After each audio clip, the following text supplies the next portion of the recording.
You're listening to the Patriot Nation Podcast.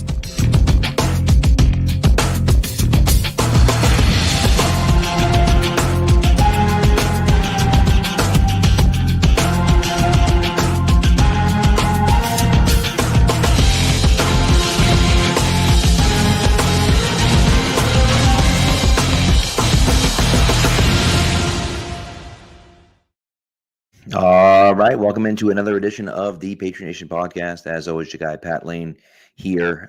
Solo show tonight, but we are a proud member of the CLNS group of podcasts. Make sure you download and subscribe to all of the great shows on that podcast network to get great Patriots content all week long.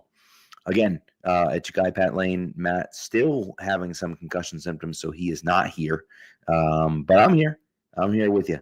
And so we're going to be talking some Patriots. Stream's a little delayed today. I was watching Stranger Things with my oldest, so she was all excited about it. So we watched the first 2 episodes, and then I was able to hop on here. So hopefully you're out there watching it too. Obviously you're watching right now with us, but hopefully you get a chance to watch it as well. And don't worry, I will not. No spoilers. I promise, James. No spoilers. But let's get right into it. There are some things around the league that I want to talk about, but I'm not going to lead the show off with that. I am going to talk about the Patriots. Obviously, they're playing Monday night. Tomorrow's Thanksgiving, as everyone knows, or if you're listening to this on Thanksgiving, maybe you listen to it on Friday. Who knows? But we'll go from there. So Patriots play on Monday. 3 games tomorrow, which is interesting. We'll talk maybe a little bit about that, but we'll go from there. So. But anyways, Monday night, the Giants, the G-men, come into town. Giants are 2-10, right? They're terrible. They're awful. They're embarrassing. They're horrendous. Not so fast, my friend. Not so fast, my friend. Okay, as Lee Corso would say. They're on a 6-game losing streak right now. All right, 6-game losing streak. They lost by 1 point in Denver to the Denver Broncos. Okay? Denver's really good. They lost by 18 to the Eagles. They got smashed by the Eagles. They lost by 10 to the Niners. They lost by 4 to the Bears, at the Bears, who are on a huge win streak of their own. They lost by 7 to the Packers, and they just took the Lions to overtime. So, that's really interesting. And Nikhil, little 6-7 joke, will make the Giants losing streak 6-7. I like that. But they're not as bad as people think. Now, I am curious to see what's going to happen this week as far as Jameis Winston, Jackson Dart. We'll kind of see where that comes from. Who's going to end up being the guy that starts this week. I'm not really sure. He was a full participant today. He has not cleared concussion protocol. But the fact that he was a full participant tells me that that he's probably going to be the guy to play. This isn't necessarily an either or, the Patriots are screwed if so-and-so starts. I wouldn't have been too happy about Jameis Winston starting either. I think Dart brings a little bit more when it comes to mobility outside of the pocket. Winston can move, but Dart can actually run with the ball. We'll see. We'll see as far as that goes. But and by the way, Poker mentions it, which is true. They give up leads late in the game. The Giants do, which is good because the Giants are historically a team that starts early. The Patriots are a team that starts late. It's not a great combination, so I wouldn't be surprised if the Giants are the first team to score a touchdown and they're up 10-0, maybe 14-0 or 14-3 or something like that. So, we'll see. But, it's something, don't take that lightly. They did also remember that Thursday night where they smashed the Eagles too? Before that 6-game losing streak, they smashed the Eagles 34-17. That was Dart and Scadaboo's, big game together or whatever. So, their 2 wins are against the Eagles and the Chargers, which the Chargers, say what you want about the Chargers, are 7-4, right? They're right on the cusp of the playoffs in the AFC. So, they're bad. I'm not saying that they're good, but they're a team that's feisty. They can get after their quarterback a little bit. We all know what the offensive line is going to look like, and we'll talk about a little bit about Will Campbell. what the Will Campbell situation and Jared Wilson situation looks like. Wilson not placed on IR. Campbell is placed on IR. So we'll kind of talk about that with that. So, but nevertheless, but that's what we have for you today. Okay, so let's get right into it. Let's get right into it. Let's talk about this offensive line. Okay, Nikhil thinks that Lowe is trash. Nikhil thinks that Lowe is the Davis Mills of left tackles. I mean, I don't know. Davis Mills has won 3 straight games, so maybe that's not that bad. I don't know. Davis Mills 3-0 as it started this year. So it came out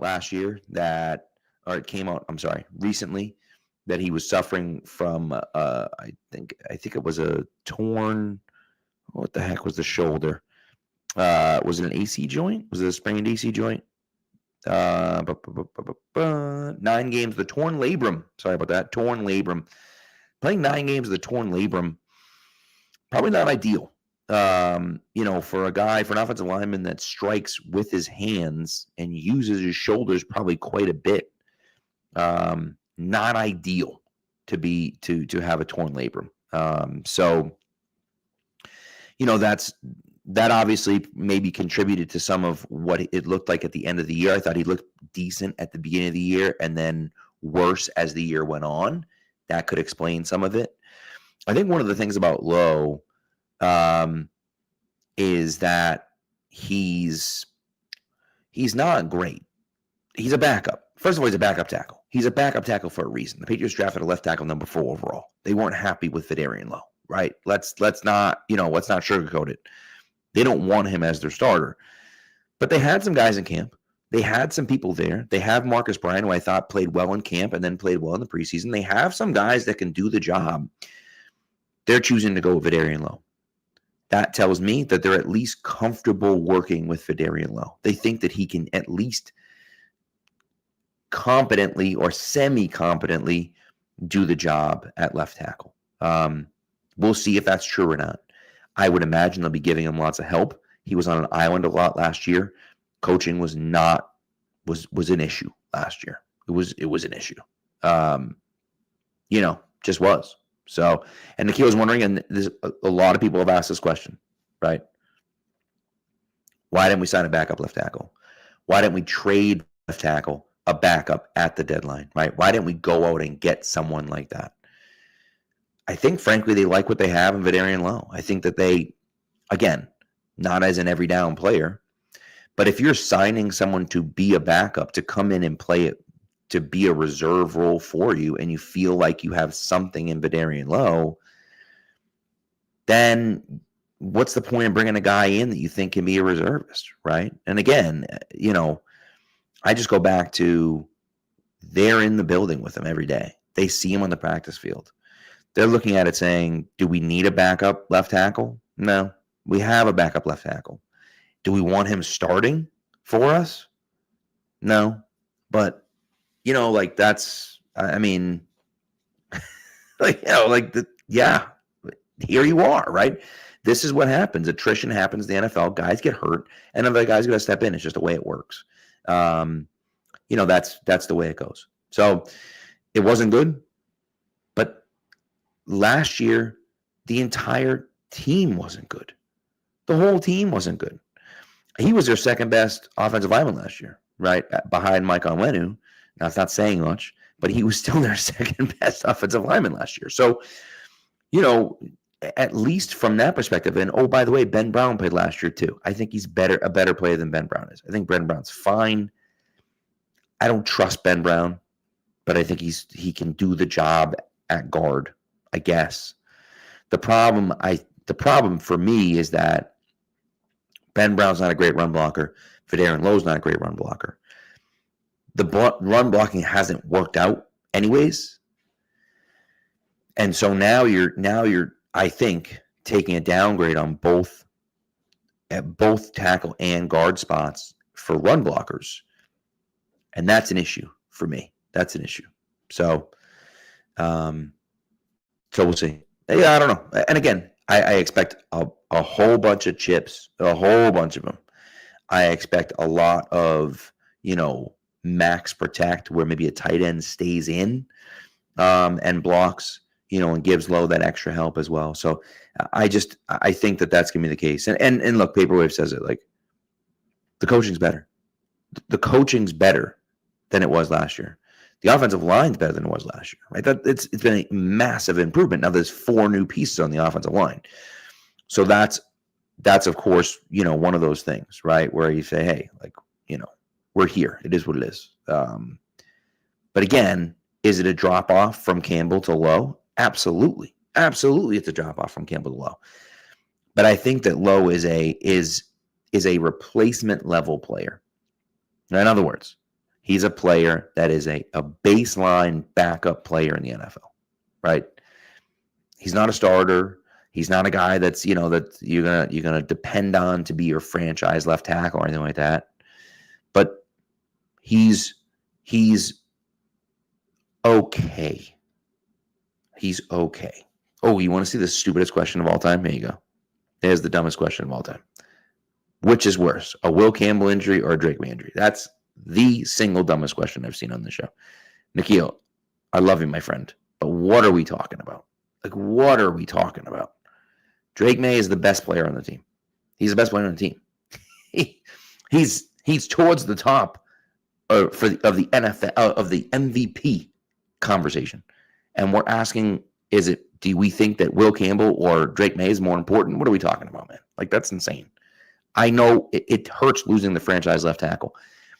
And by the way, I said from day one when they drafted him that he was a left tackle. He was going to be a left tackle, and he was going to be just fine. And here he is, being just fine. Okay? So, as a rookie. Nevertheless,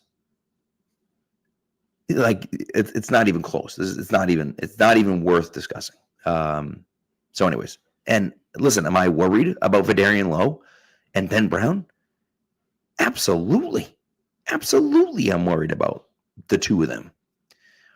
But, it is what it is. He's just, you got to play him, dude. Like, it's one of those things where you got to play those guys because you got no one else, because guys are hurt. And this is what happens in the NFL. Now, the concerning part's going to be, what if another offensive lineman goes down? What if Garrett Bradbury goes down?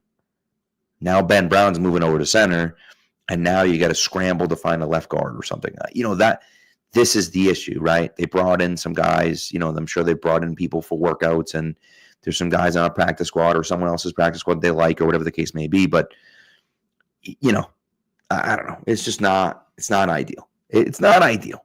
But nevertheless, it's this isn't the situation that we want to be in, but we're here. And so that's, unfortunately, you got to deal with it. So Patriots are 10-2. They are the best team in the AFC right now.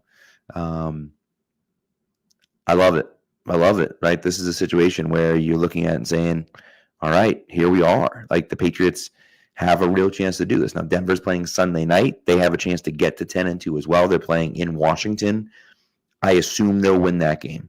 So there's a chance that Denver's 10-2 before you play again. But hey, you never know. Denver could lose that game. It's possible.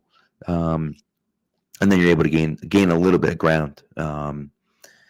But anyways, by the way, and I know people, we talked about this a little bit. But as you've seen the all 22 clips, okay, the two throws that Drake May made, first of all, the one to Hooper, where he throws it over the linebacker's head in between two safeties, a little bit behind Hooper so that he can protect himself, is phenomenal. It's phenomenal. It's an unbelievable throw. It's a throw that May has made before. It's a throw that a ton of guys in the NFL make. It was a great throw. The throw to Pop Douglas, that might be the best throw anyone's thrown all year long. That literally might be the throw of the year so far. He's throwing with anticipation 45 yards downfield. And he just places it there. It's like you could have thrown that better if he handed it to him, right? That's just like it is. It was an incredible throw. He threw that ball when Pop was at the 25-yard line, and he catches at the 45, and he's throwing it to open space. But man, that's an incredible throw. And so as rough as his first half was, and as bad as, he's up and down at times, May has been since really he had that hot streak early in the season. He's been good still. But that's one of those ones where you just absolutely cannot. No one's doing that. No one's doing that. I don't care who you are. Patrick Mahomes, Matt Stafford, no one's making that throw. That throw is an incredible throw. He's trusting his guy to get there. Unbelievable. So it's just, it's fun to watch, man. We have a quarterback that can do stuff like that. That's a great thing. That's a great thing. Now we got to be able to give him time. And that obviously is going to be an issue for this offensive line. But you got to hope that they can do it. We'll see. So as far as the rest of the offense is concerned, I expect Ramondre to get a little bit more work this week. I just think it makes sense. Like, I want to see Travion out there. I think Travion, I'd like to see him as, the featured back, quote unquote. I also want him fresh for the playoffs. He's a rookie, don't forget. He also is a guy that's always been a timeshare guy. He's always been a timeshare guy. And so what worries me, Ohio State brought in Quinshon Judkins last year, right? They had Henderson and they brought in Judkins, right? The reason why they did that is because they knew that Henderson's a timeshare guy, right? I don't want him getting 20 carries a game. It's too much. It's too much. He should be getting 10 to 15 touches a game, period. Every game. This is what we said before the end of before the season started, right? So that's one of those things where, am I super excited about Ramondre? Am I saying Ramondre's is great? Not necessarily, no. I just need Ramondre to keep Henderson safe. That's why I'm using Ramondre. So, is it possible that Ramondre gets cut at the end of the year? Absolutely. Yep. It's definitely possible. And they bring someone else in, or they draft a guy in the 5th round or something like that to come in. I don't know. But for now, for this season, I'm looking at it saying we got to protect Travion a little bit, because he's just not that guy. He's not a workhorse guy. He's not. And frankly, football in January means a hell of a lot more to me than football in December, right? I care about the football in December. I want them to win the rest of the games all the way through. I think it'd be awesome to get the number 1 seed. That'd be sick. I care about the football that's played, starting in mid-January, right? January, 7th is that first Sunday? No, 6, 7, depending on, when they're playing. No, is that right? No, that's incorrect. That's false. The 11th is the first weekend, right? So the 11th is that first weekend. That's what I'm worried about, right? That's what I care about. I care about this game. I care about the rest of the games. I care about the games that start on January 10th. Right? That's what I care about. I want Travion Henderson fresh for those games. So, but, we'll see what happens. So,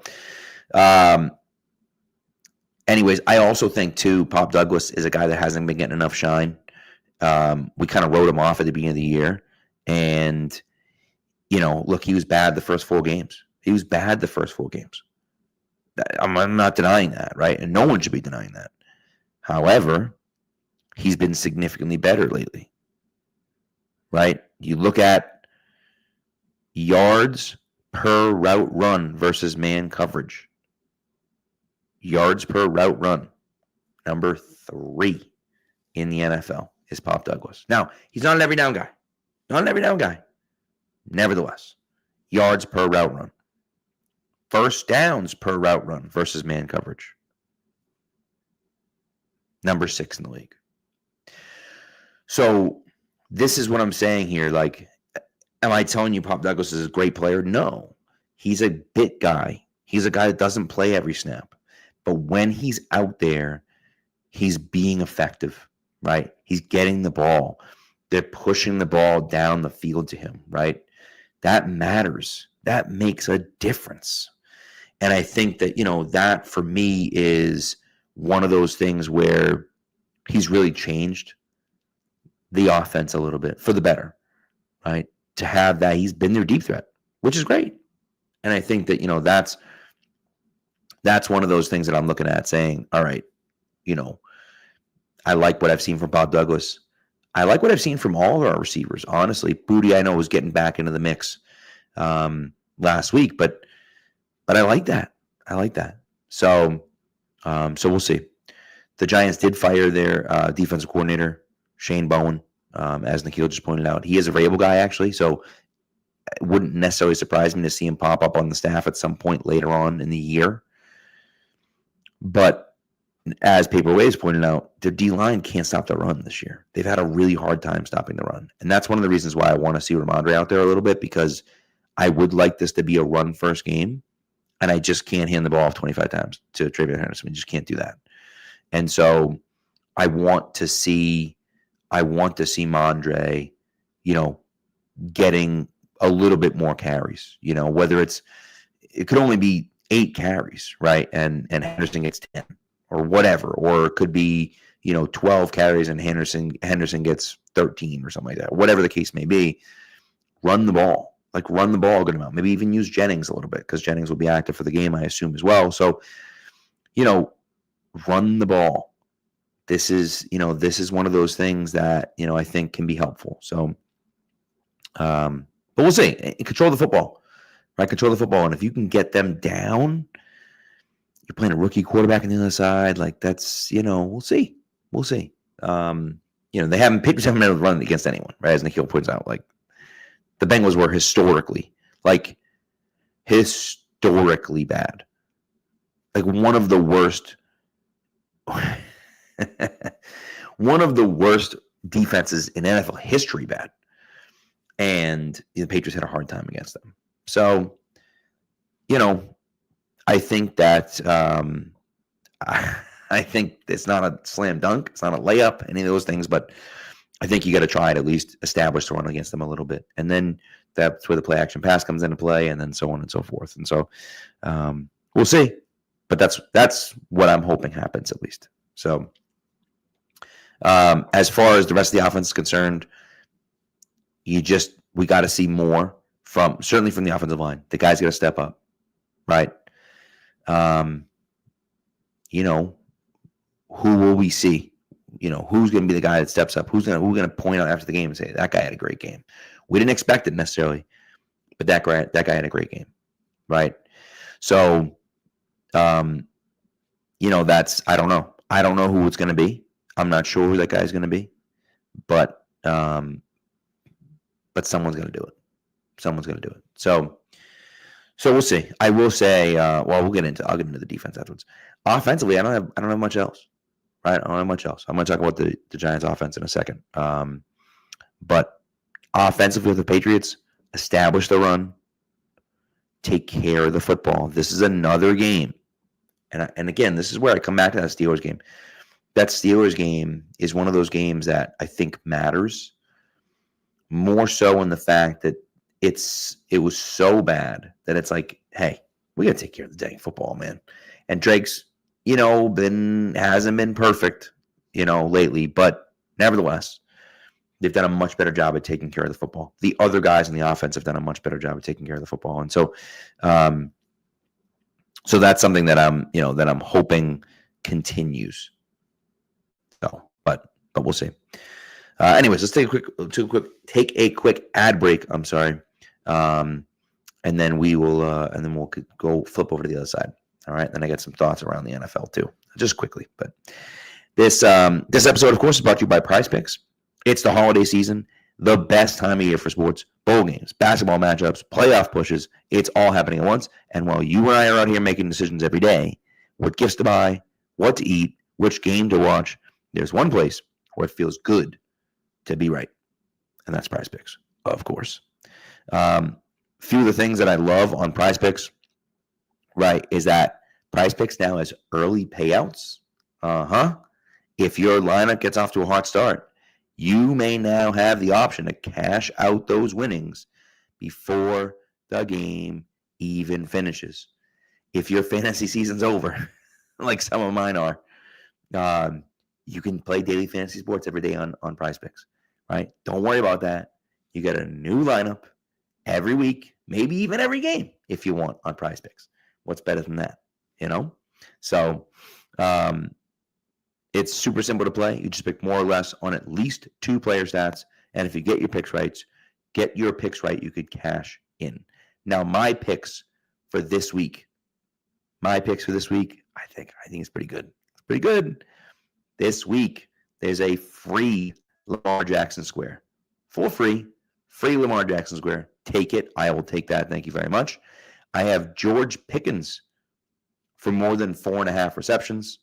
And I have Brandon McManus for more than 0.5 field goals made. At least 1 field goal for Green Bay. It's got to happen. So that's what I got. What you are going to do, download the app Prize Picks, put in the promo code CLNS. When you do that, you're going to get $50 in lineups after you play your first $5 lineup. That's code CLNS on Prize Picks to get $50 in lineups after you play your first $5 lineup. Prize Picks. It's good to be right. Okay, so let's get into the Giants.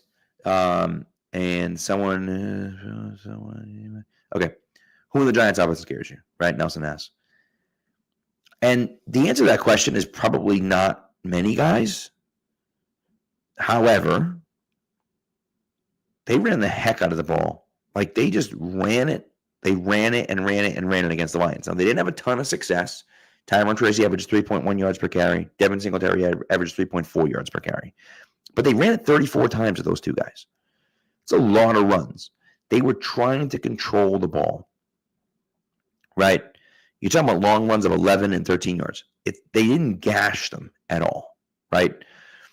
But they ran it, and they worked on it, and they said, we're going to run this ball. Now, they may not do the same thing as the Patriots because the Patriots have a very good run defense, although Milton Williams is out still, right? And so that obviously isn't ideal, right? But I don't know if they're going to try to commit to the run that much. Maybe they saw some of the Lions that thought they could run it. I don't know.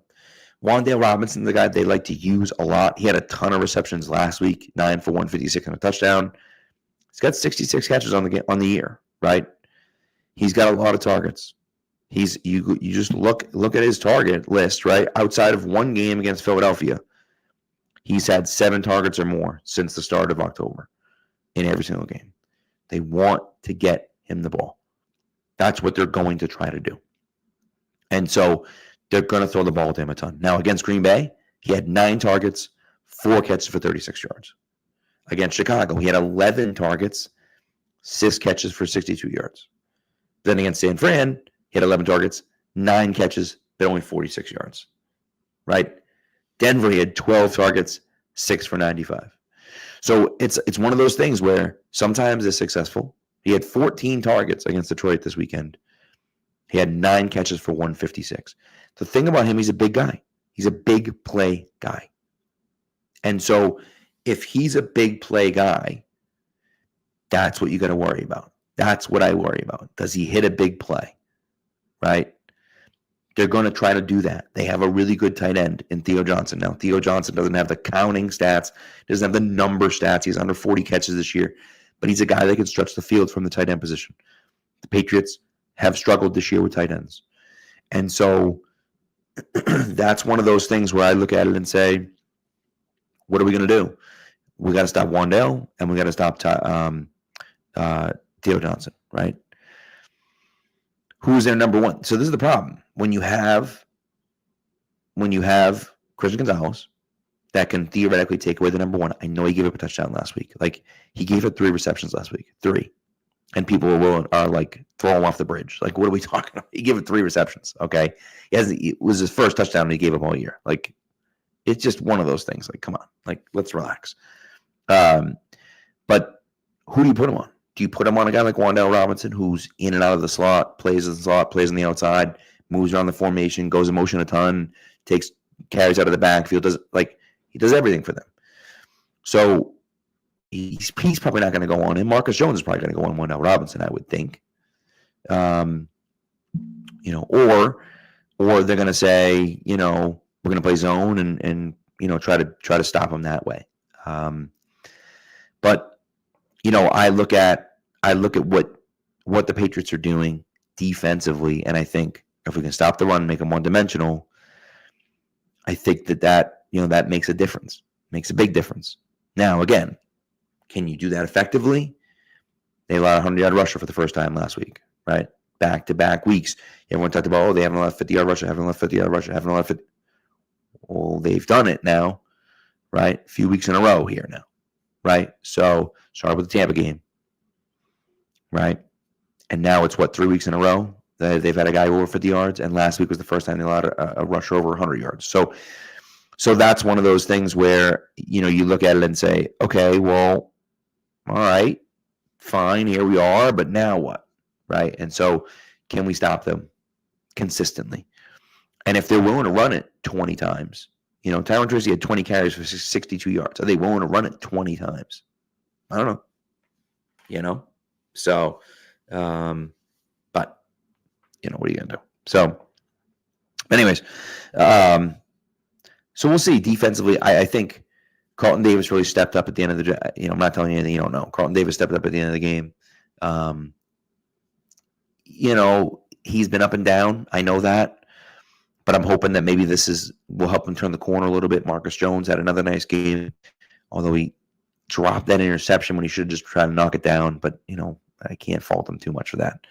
But this is where the Patriots have been at. The Patriots, I think, are a good defense. They're not necessarily a great defense, but they're a good defense. The Giants are weird because they don't have one guy. I mean, Wan'Dale Robinson's that guy, right? But they move Wan'Dale everywhere. So it's not like they're going to line him up outside and they're just going to throw to him a ton. They're moving him all over the formation. They're having him go in motion. They're throwing quick screens to him. So it's like those are the things that you have to watch for with Robinson. He's not necessarily a guy that's going to beat you with his route running on the outside. He's just not going to do that. And so he's shifty and he's fast and you got to worry about him. But it's not like, just stick Gonzo on him and we're fine. It's not how it works. I was a little bit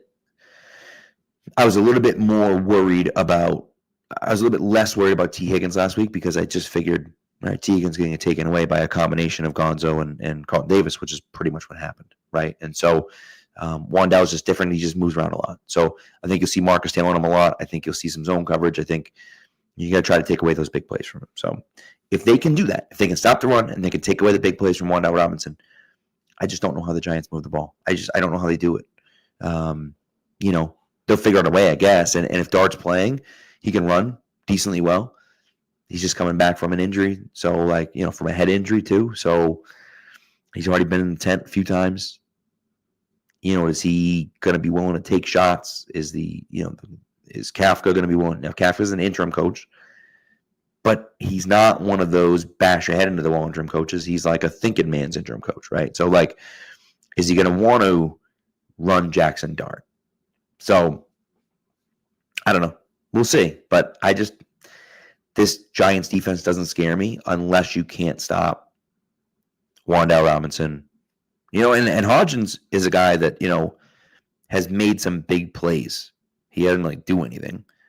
But, he scored a touchdown last week, right? And, he had 5 catches a week before that. He had 6 targets last game. So, he's a guy that can rack up some big plays. And again, that's what you worry about. That's what you worry about, right? Wan'Dale Robinson catches a 39-yard touchdown pass. Hodgins rolls only 12 yards, but nevertheless, Hodgins gets a 12-yard touchdown pass. Gunner catches a 33-yard touchdown. It's not really a deep pass, but you get the idea, right? So those are the things. Eliminate the big plays. It makes it more difficult. The other thing the Patriots really have to focus on is their red zone offense and defense. Just horrendous. Horrendous. Just awful. It's one of those things where it's like you get in the red zone that much and you can't score. I think they ran 12. I think they ran 12 plays and goal to go and got 3 points out of it. That just can't happen. It just can't happen against a historically bad defense. And there were a few plays that were there, right? Drake May's going to watch the film and be pissed at himself because he handed off to Ramondre on 4th and goal from the 1 and didn't keep it and threw to a wide open Hunter Henry in the flat, right? So, there are some plays to be made. It's not all on the coaching staff, right? Some of it's on the coaching staff. Some of it's on the players. Like, you just got to make a play. Tampa, the same exact thing happened to them in Tampa. The same exact thing happened to them in Tampa right at the end of the first half. They didn't settle with a field goal. They went for the touchdown. And what did they do? They threw a back of the end zone fade to Stephon Diggs, and he went up and mossed the guy and came down and made a great catch. And it was a great throw and a great catch. Sometimes your players got to step up and make a play. And so, trust those guys to make a play a little bit more. I don't know. It's not good. It's not good, right? And so that's the stuff that worries me about this game, right? Can the Giants get into the red zone? If they are, can we stop them? If we get into the red zone, can we score? Score a touchdown in the red zone, please. So, again, I don't know. We'll see exactly how it goes, but it's frustrating to watch. It's frustrating to watch. It's a 10-2 team. Patriots are 10-2, right? There are some nitpicks for sure, right? There are some spots where it's, hey, this guy's not playing as well as he should be, or, this coach isn't calling the right plays, or I don't like what this guy's gotten us, or, given us this year, and so on and so forth. There are things that you could say, but they're 10-2. Like, there's not that much to complain about. So, we'll see. We'll see what happens. Spread's 7.5 on Monday night. I might be inclined to take the Giants. 7.5 points, a lot of points. It's a lot of points. The Giants have, again, I went through it with you, right? They lost by 7 to the Lions. They lost by 7 to the Packers. They lost by 4 to the Bears. 10 and 18 to the Niners and Eagles, but then they lost by 1 to the Broncos, right? And so it's like they lost by 3 to the Cowboys early in the season. So this is one of those things where it's like they typically play decently close games. I think this is probably going to be another one of those decently close games, right? I think the offense should move the ball a little bit, but yeah, you worry about new guys in the offensive line. Right? I mean, they played 12 games. For 11 of those 12 games, they had the same 5 starters on the offensive line. That makes a huge difference. Even if your guys aren't as good. Jared Wilson's been fine. Garrett Bradbury's been fine. Those guys have been fine this year. But when you have that cohesive unit and they work together and they get along well, and they've been talking about, the Thursday night dinners, right? Like, this is the type of stuff that matters. You build that camaraderie with your teammates, and that makes a difference. Now you get 2 new guys stepping in there. So what is that going to do to the cohesiveness of the offensive line? Is everyone going to look a little bit worse, right? So those are the questions. Again, I don't know. We'll see what happens, but those are the questions that I'm curious about. I'm really kind of, I'm wondering what will happen, and all we can do is that. And again, I'll defer to Paper Waves here. Trust your coaching staff. Just trust your coaching staff. Trust that they're going to protect Drake May, that they're going to call the right plays. They've done it for most of the season. So trust they're going to continue doing it. So anyways, I expect the Patriots to win. I also expect the Giants to cover. So, and then you get the bye week, and you have Buffalo and Baltimore back-to-back. And there's your season right there, folks. You win on Monday night. If you win on Monday night, you get a chance to clinch the AFC East with a win against Buffalo at home. It's pretty dope. That's pretty awesome. It's a hat and T-shirt game, as they say. That's no joke, right? Now, I'm not saying they're going to do that, but they could. They have the chance to do that, and I think that's awesome. That's kind of how I feel about the Patriots in general this year. I think that this team is good enough to beat anyone. I don't necessarily think that they're going to, but I think that they can. If they went against the Chiefs in the playoffs, I'd be worried. I think they probably lose that game, but I think they actually could win that game. And that's awesome. That's an exciting feeling to have. Before they could win, but like the team bus would have to crash or something like that on the way to the game. Like, that's the way the Patriots would have to win that game. Now you can line up with their number ones and our number ones and think that we have a chance in this game. That's pretty awesome. especially considering where we were last year with the worst team in football. So, and yes, I know we won 4 games. We're the worst team in football. We really had 3 wins. So, nevertheless, anyway, so that's what I have for that. Just one quick thing. The Shedeur Sanders hype is wild. It's wild. It's insane. It's completely nuts. In this era of I'm going to say whatever I can to get clicks, he is the perfect target for that. The perfect target for that on both sides. On both sides, he's the perfect target for that. For people that love him and think that he's great, it's perfect. Because even if I don't think he's that good, I can go above and beyond. I can say, hey, man, he's always been that guy. The NFL didn't want him there. The Browns don't want him. It's insane. The talk is insane. And then from the other end of it, people are saying he's not even an NFL quarterback, and he's not. It's just like, okay, everyone just pump the brakes a little bit here. Like, Shedeur, here's part of the problem. America loves an underdog story. They do. They love an underdog story. They love a guy that came out of nowhere that's an underdog. Shedeur Sanders is not an underdog. He's not an underdog. I don't care he was drafted in the 5th round. I don't care. His dad's Deion Sanders. People have been talking about him for 3 years nonstop about him coming to the pros. He got his number retired at Colorado. Did he win the Heisman? Did he win a bowl game? Like, what are we doing here? He got his number retired at Colorado for being a decent college quarterback. He got his number retired before he graduated. It's embarrassing. Just like, that's insane. It's a publicity stunt. Everything surrounding him is publicity. And so, does he know the right things to say? He absolutely does know the right things to say. I'm the guy they've been waiting for. You know, this is what it looks like right after the game. He's saying, this is what it looks like after 1 week of practice. What's it going to look like after a whole offseason break?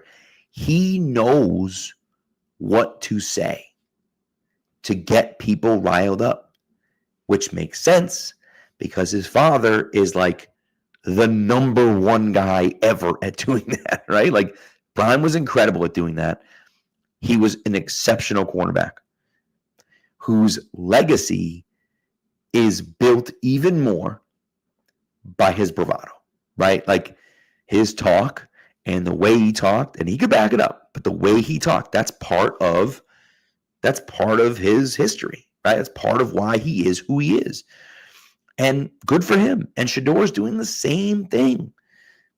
It's the same blueprint, right? The difference now is that the media makes so much more money off talking about it. Every Jimmy and Joe out there has a podcast and can talk about how the NFL is blacklisting him or how, you know, Shedeur is cocky and arrogant and we all hate him and he's actually terrible. And, you know, the only reason he's in the NFL is because of his dad. We can go either way on it. And I'm just doing it for the clicks, right? That's where we're at right now. And so the conversation is out of control.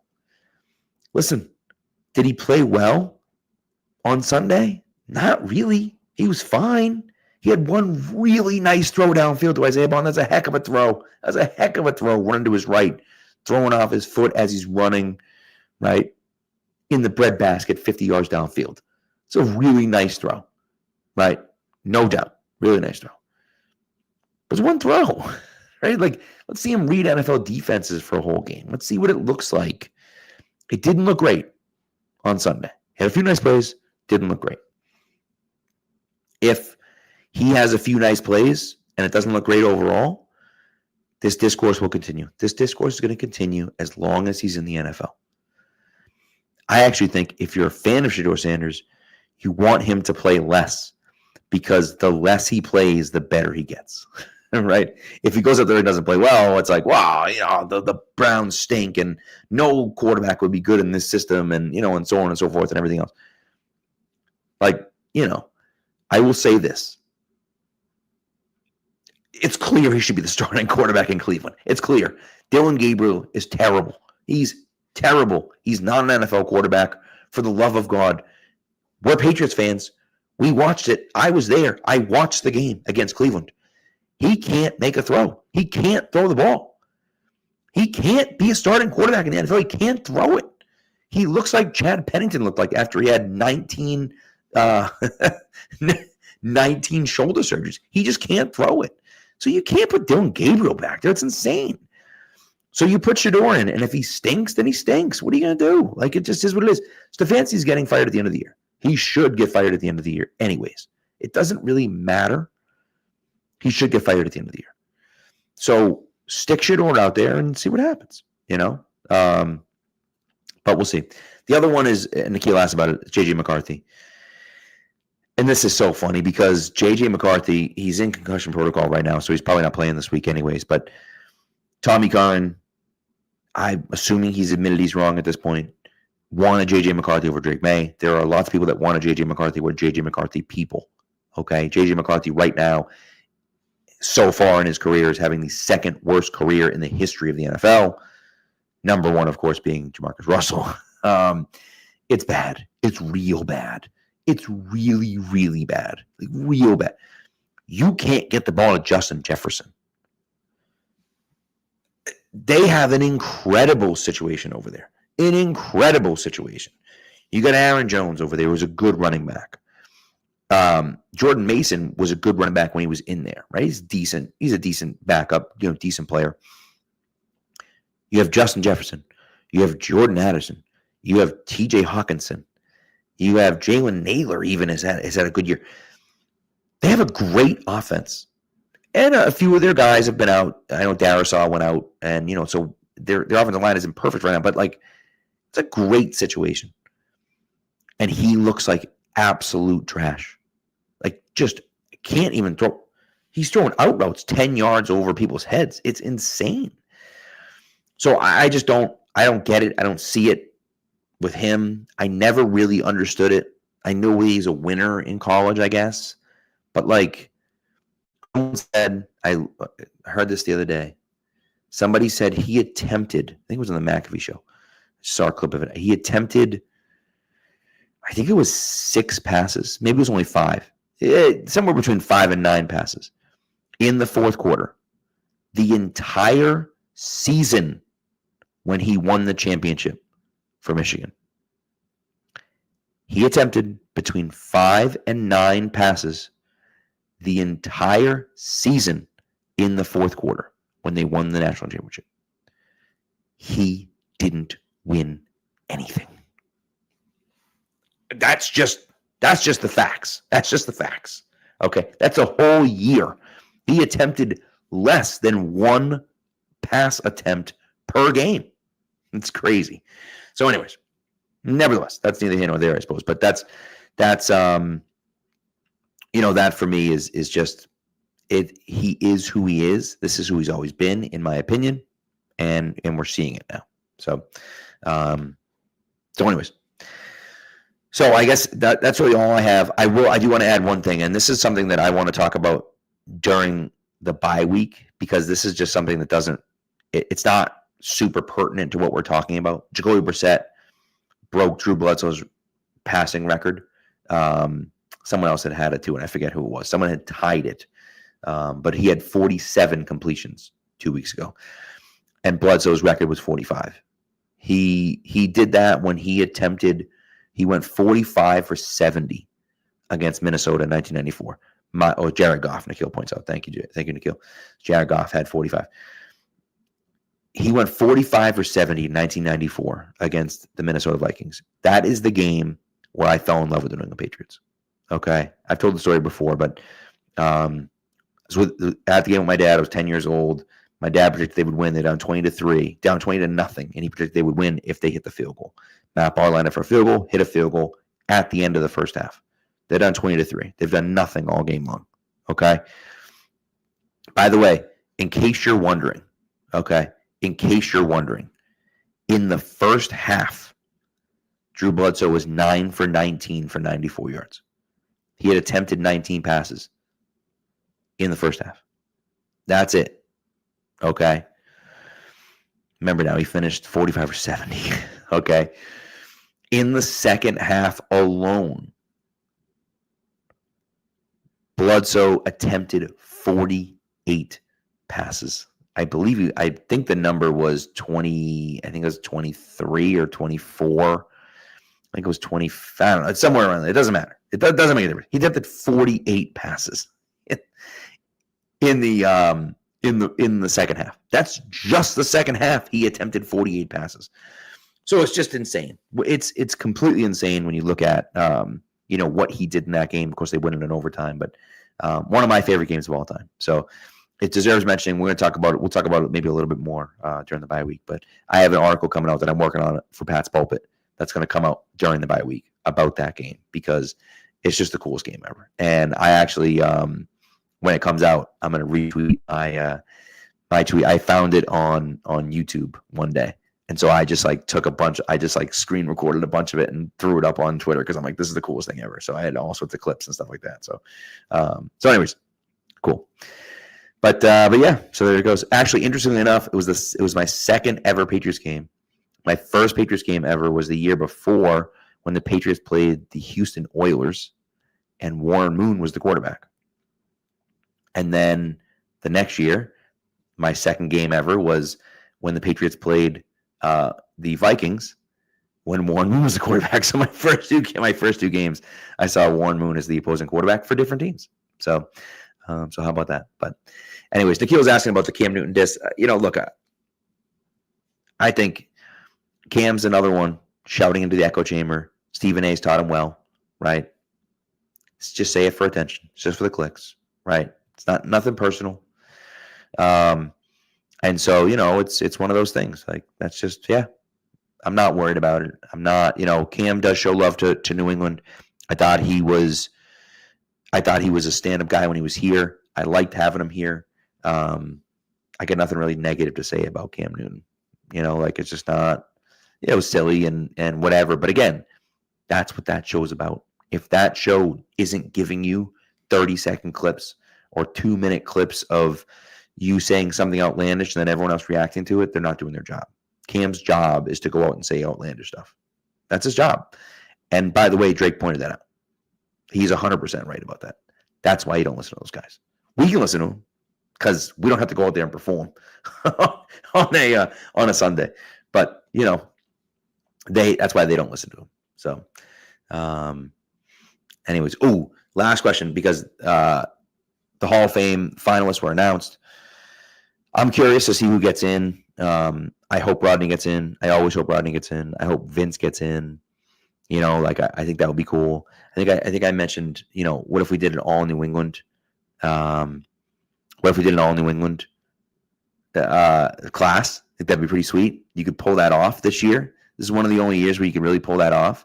So you could have, Adam Vinatieri,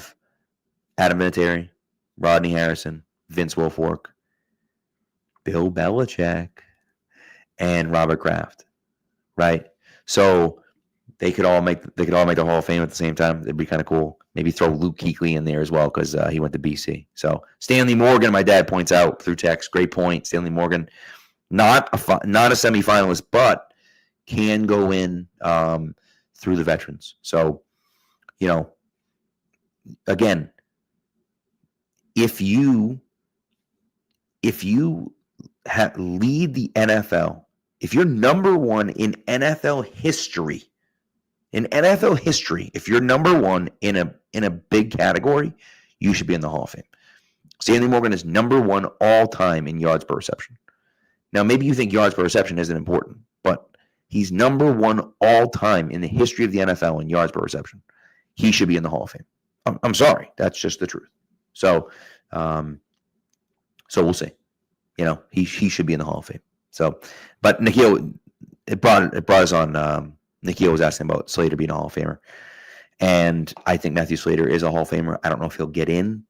I think Steve Tasker probably has to get in before Matthew Slater does. But but I think Slater has a case. He has a case. He certainly won enough. He certainly made enough Pro Bowls. Was an All-Pro a bunch of times, so he has a case for it. But whether he'll get in or not, I don't know. It's hard because there's no counting stats for that. It's not you can point out and say, "Wow, he led the league this year in this, and he led the league that year." It's like, well, no, he was the best special teams player. There's no real counting stats for that. That makes it difficult. So Vince Wilfork, same way, right? Vince doesn't have the counting stats because that's not who he was. He was just the best nose tackle in the NFL, right? And probably a top 5 to 10 nose tackle in the history of the NFL. So, if that's the case, he should be in the Hall of Fame. He doesn't have the numbers to back it up, but he's not supposed to have the numbers because his position doesn't allow him to get the numbers. That's the whole point. And so, real, true ball knowers should know that. You hope that the people voting are true ball knowers, but they're always not. So that's a whole other issue. So anyways, all right, let's get out of here before there are a few more questions, but I'm capping it at 55 minutes. So I appreciate you guys coming through. Have a great Thanksgiving. If you already haven't had Thanksgiving, maybe listen to this podcast form. And if already had your Thanksgiving, I hope you have a great Thanksgiving. What I hope for all of you is that you pass out in a food coma on the couch watching football. That's my hope for your Thanksgiving. I can't imagine a better Thanksgiving than that. So I hope that's what your Thanksgiving looks like. So anyways, thanks for tuning in. We appreciate it. Be good to each other and go Pats.